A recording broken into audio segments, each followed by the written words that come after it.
নিয়ে নিচ্ছি ভেজা চালের গুঁড়া 2 কাপ, হাফ কাপ নিয়ে নিচ্ছি ময়দা, দিয়ে দিচ্ছি পরিমাণ মতো লবণ, গলানো খেজুরের গুড় দিয়ে দিচ্ছি 1 কাপ। এবার সব উপকরণ একসাথে ভালোভাবে মিশিয়ে নেব।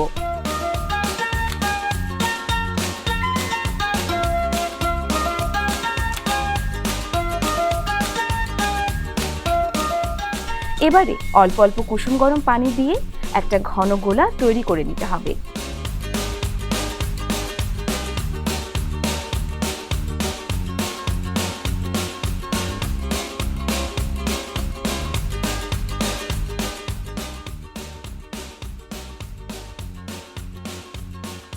এবারে একটি চামচের সাহায্যে একটা পিঠার পরিমাণ দিয়ে দিচ্ছি তেলের মধ্যে।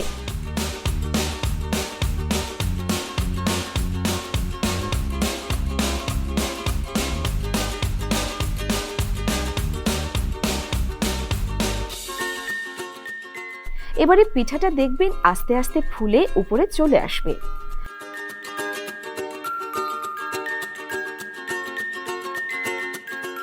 লো মিডিয়ামের মাঝামাঝি থাকবে চুলার আঁচ, একদম বেশি আঁচে তৈরি করা যাবে না। পিঠাটা ফুলে উঠেছে, যখন খুব সুন্দর করে লাল হয়ে আসবে পিঠাটাকে উল্টে দিতে হবে।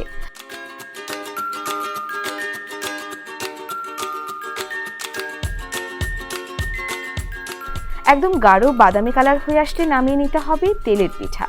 সবগুলো পিঠে তৈরি করে নেব। এবার গরম গরম পরিবেশনের পালা।